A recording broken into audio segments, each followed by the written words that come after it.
Hello everyone welcome back to my new blog. तो आज भोर 4टार उठी पड़ी पुणे तो ये उठिक लाभ किसी है तो तार मूर्ज पकई एपटे आम कलश बुड़ी आम पूजा भी सरला छड़ा कौन करवा। तो गाधे फाधे बाहर जाइए मंदिर मंदिर आलती होता आलती देखी देखिए आम खेचुड़ी बांटी जाइलु बंटा बंटी सरला आम गाँव आड़े पलू बुलाई तो गाँव भी आम पूजा पूजी सरला आम पलू शिव मंदिर को। तो ये खीरी बंटा होता है खीरी खाई आम बाहर पड़े गोविंद मठ को। तो ये पहुँचला प्रबल भिड़ था। तो से भिडियो गोटे साइड को आम बिकिया देखाई घर को आसिक झील सांग धरी डंगी बसा पलू मुझे शोई पड़ी भिड बन नी।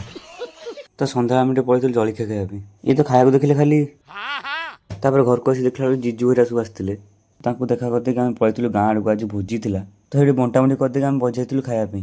तो एपटे आम गेलु भाई बहुत दिन भोजी खाई ना आज केमती खाऊँ। अरे साला तुम लोग पागल है क्या। तो वीडियो भल लगे लाइक कमेंट फॉलो करने को भूल